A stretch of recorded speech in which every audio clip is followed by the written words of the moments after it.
How's it going, guys? This is Ketchup here once again, bringing you a Quan Chi tech video focusing entirely on the Warlock variation.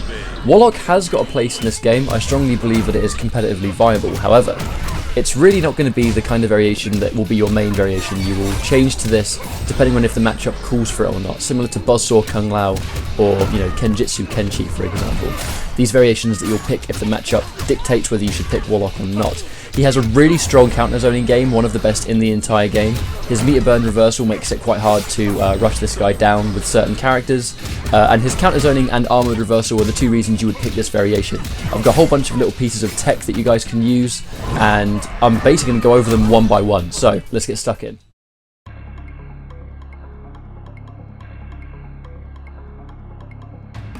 So what kind of archetype does Warlock Quan fit into for MKX? He's a really strong counter zoner, using the term counter full screen. If someone's going to try and throw projectiles, he has a couple of options to get around that.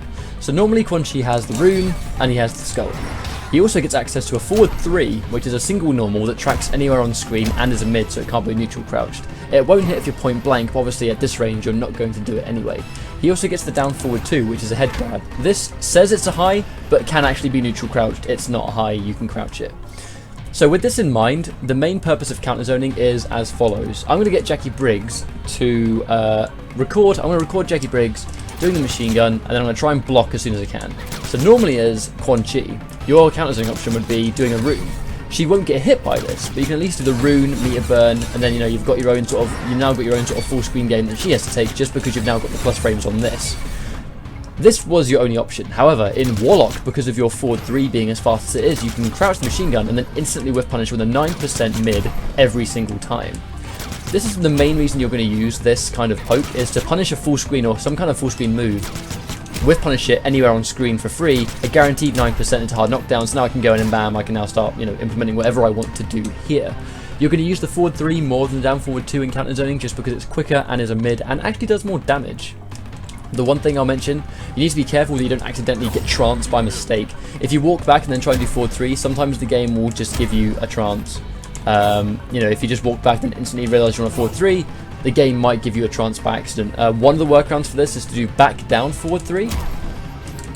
So if you're walking back and then instantly do down forward, back down forward 3, you actually don't get the trance. So if you're ever walking backwards and you want to do a trance, don't do back into forward 3, do back and then back down forward 3, and then you don't get the trance by complete accident. So that's the forward 3 covered. In this kind of instance, it's also a bit of a poke. So if you're at this kind of range, instead of them having to respect this and respect this, you've just got the added option of this. The good thing about the forward 3 as well is the jailing properties. I'll quickly set him to block always. If they block stuff, you can always jail them with a forward 3. Do a skull on block, jail into a forward 3, air skull, jail into forward 3. It's just an extra hit that the opponent needs to respect.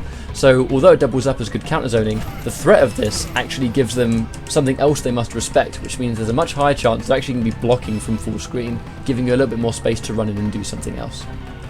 Another thing you can do with the forward 3 is actually get more damage off your anti-air uppercut. You can do an anti-air uppercut, forward 3 actually gets a guaranteed juggle. So you get a free 20% anti-air off every single down 2, as long as you catch them in the air really high up. That's just one of the extra things you can do. You're not going to use it all the time, but it's nice to get a bit more damage for your anti-air. So let's quickly talk about the down forward 2. This says it's a mid, but it's actually a high. It tracks just like the forward 3 does, but it takes slightly longer to start up. And obviously doesn't catch opponents that are airborne or jumping. So the only reason you're going to really use this is to extend combo damage. So if I combo into this, I'm going to do my regular combo to use up as little gravity as I can, get run in forward 2 1 2 2, 1 4 head grab. Normally if you do 1 4 1 it does 33%, but with the head grab adds an extra 3% damage.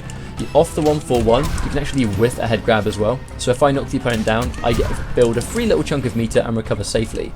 If you catch the opponent airborne and then do forward 2 1 2 2, as you may have seen in my sorcerer video, it gives more of a knockdown, which is actually whiff 2 head grabs.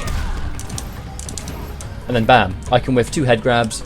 Most characters in the game, that may not be unsafe against someone like Raiden, for example, but most characters you can whiff 2, and if they block on wake up, you'll just build the extra piece. So the important thing is that you're going to be whiffing head grabs at the end of the combo string, and then you're just always going to be building meter for your meter burn reversal, which is ultimately the main reason you would actually pick this character, is for that kind of move. So the down forward 2, really good by itself, but it will only be used to really extend combos and to whiff after landing a 1 4 1 to build free meter. This is where the risk factor comes into Warlock Quan Chi, the meter burn head grab, which is the portal stab. The big deal about this is that it causes a restand. So if he's airborne and he gets hit by the stab, it will reset him back onto the ground. If I set the opponent, he's on auto block already. If he gets hit by the stab, nothing will combo afterwards. It's not a stun or a combo extender, it will end a combo and then give me a free mix-up afterwards. If I look at the move list here, I am plus 95 on hit. I have 95 frames to get this mix-up on the go. And by mix-up, I mean I land this and I get a free low in the back 3, I get a back 2 in the overhead, or I can go for a grab.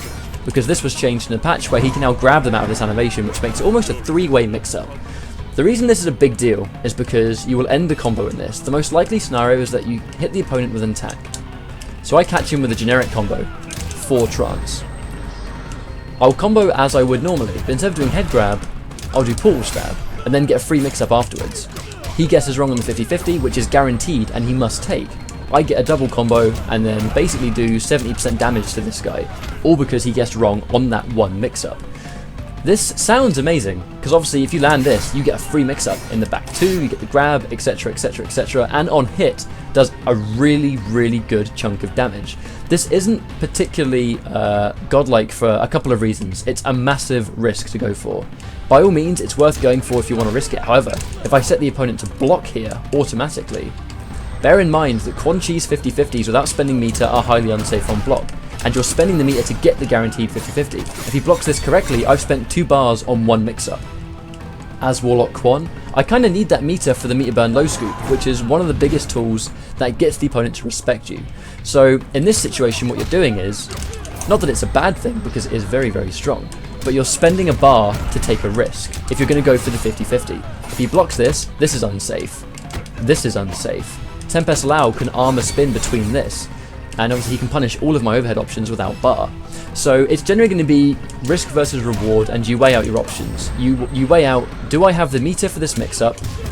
Do I have the life to spend? And is it worth going for the risk in this situation? Because if it works, you reset the damage and do double damage. If it doesn't work, you get punished. It's almost like a Mortal Kombat 9-esque kind of 50-50. However, because you can grab at the end of this, you can combo into head stab and go for a grab.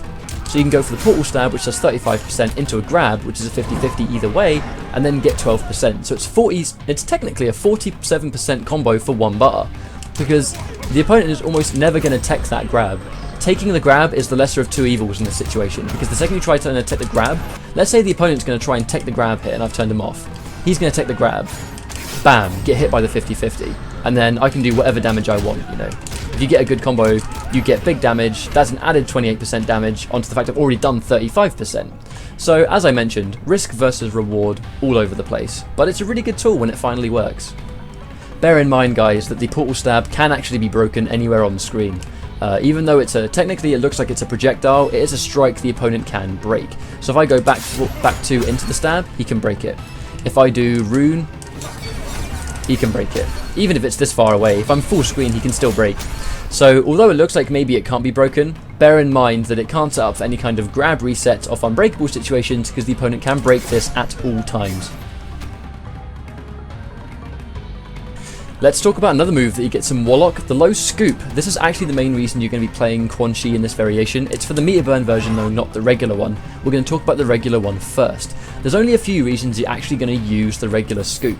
It does a good chunk of damage by itself, but it also repositions. So if you want to change the way you're positioned on the screen or what side you're on, you can end a combo in the scoop to do so. But the main reason is because it extends combo damage quite significantly, especially when it comes to the end of a combo. For some reason, 4-2-1-2 low scoop, the scoop at the end will always do an unscaled 5% damage, even if it's right at the end. So normally you can do something like, you know, if I combo into this and I try and combo airborne, you'll see the scoop does an extra 2%. If it's a grounded scoop, the slam will do 5%, which means that if I end a combo like this, even if I do it kind of late when you would almost expect the damage to scale, so if I do a neutral jump punch, 1-4 trance, and then do 4-2-1-2 scoop, even right here where it would almost scale, I get an instant chunk of 5% damage. This is mainly applicable in the corner. So if I go reset position on the right hand side, if I spend a bar on a combo here, so that the combo will be something like 4-2-1-2-2, 4-4 meter burn rune, 4 trance, or even 4-2-1-2-2, 4-4-1-4 meter burn rune, 4 trance. Everything here should scale massively, but the scoop will add a 5% chunk, giving me 50% for 1 bar. I'm not entirely sure why this is the way it is, but the fact the scoop doesn't unscale 5% all the time means that you get good combo damage even in the corner. So if I do this, meterless damage, I'll get a trance, 1 forward dash to push him into the corner, jump in punch 4-2-1-2, grab, 38% meterless. I mean, that's really good damage, but again, it's because of the unscaled scoop. Another thing you can do with the low scoop is the mix-up that is not a mix-up. We all know that back 2, no other overhead option can follow up, so there's almost no reason you shouldn't be blocking low. However, if Inferno Scorpion has taught us anything, it's that cheeky lows can still, for some reason, catch people off guard. So because this is a low, you always get, as I said, the mix-up that is not a mix-up, overhead low. There is always going to be the chance that you can throw this out just in the meterless neutral and someone just will be stand blocking. Like, I'm not saying this is something that you will always have to do or can do all the time reliably, but I have caught many a good player off guard with this just because they forget it's a low or because they've got to block overhead immediately first. It's overhead into low. Obviously this doubles up into the meter burn, which can lead into a full combo. It's just something that you can do, but I wouldn't advise doing it all the time. Just an added extra. However, it's the meter burn portal scoop. That's the reason you're going to pick this variation. You get a full combo on hit, but this isn't the big deal. So you can get at least 30% damage here. This combo is really easy. As you can see, I bag an easy 32% damage. The reason you're going to use this is because this move has armor on startup, basically giving Quan Chi the armored reversal he's been lacking this entire time. This works for a multitude of reasons. Quan Chi can now counter poke. If I set him to reversal on with the cyclone, and he goes always block, let's say I put myself in this situation where I do the 0 string. You see this all the time. If I think he's going to press a button, now I can counter poke. I read his button press and I can now armor straight through, getting a full combo once again.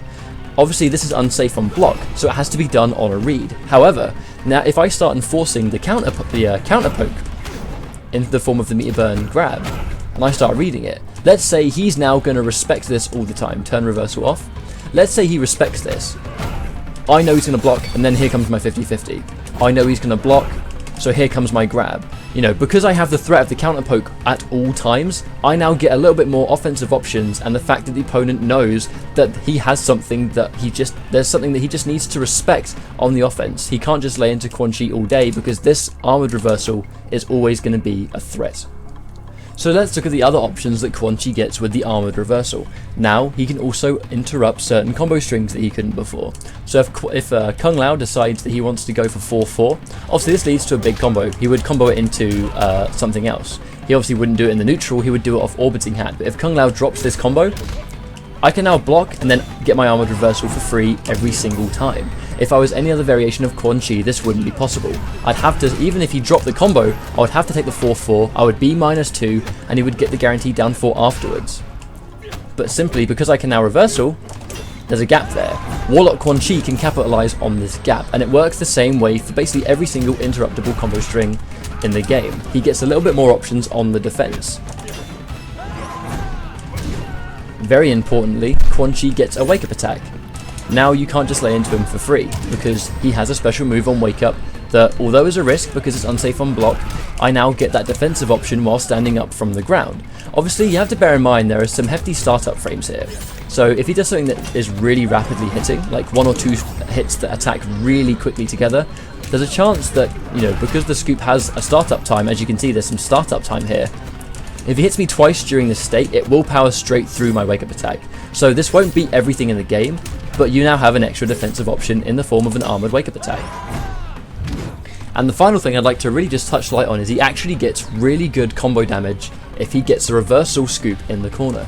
If he puts you in the corner, you can do jump 1, 4, 4, 1, 4, meter burn rune, 4 trance, do a forward dash, jump in, 4, 2, 1, 2 scoop. Because of the unscaled meter burn scoop, I get 49% for 2 bars. So 2 bars for 50% is actually a really good trade, especially if it's going to kill you. You can also go for, you can negate the meter burn trance, do 1, 4. It's quite tricky, but it is consistent. As you can see here, you can go 4, 2, 1, 2 scoop, and that's 38% just off one reversal. So as you can see, damage wise, he actually gets really good damage. If the opponent tries to pressure you in the corner and your execution is on point, you can take away 50% for 2 bars, which off a wake up reversal is almost Hunt the Predator standard. So there we have it, guys. This is just me going over all of the Warlock specific kit and explaining its uses. I do believe I've covered almost everything that I use when I play this variation. Obviously there may be more stuff out there, but this is just the stuff that I use. So we have the forward 3, functions as a really good counter zoner and as a mid, can whiff punish anything in the game from anywhere on the screen. You have your down forward 2, which is good by itself, but you'll mainly use it as a combo extender and do more damage. You've got the meter burn portal stab, which sets up for a free 50-50, or an unsafe mix up or grab. You have the regular scoop, which does good damage by itself, the unscaled 5% off the regular scoop at the end of a combo, and more importantly, we have the meter burn scoop, which is armoured, gives me a reversal, gives me a counter poke, gives me a wake up attack, and gives you really good damage in the corner.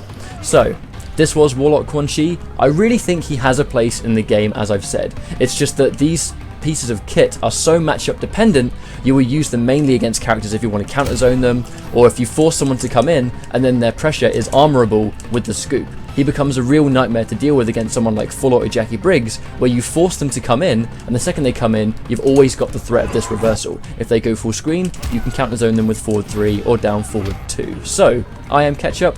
Hopefully you guys enjoyed this video, and I will see you next time. Take care.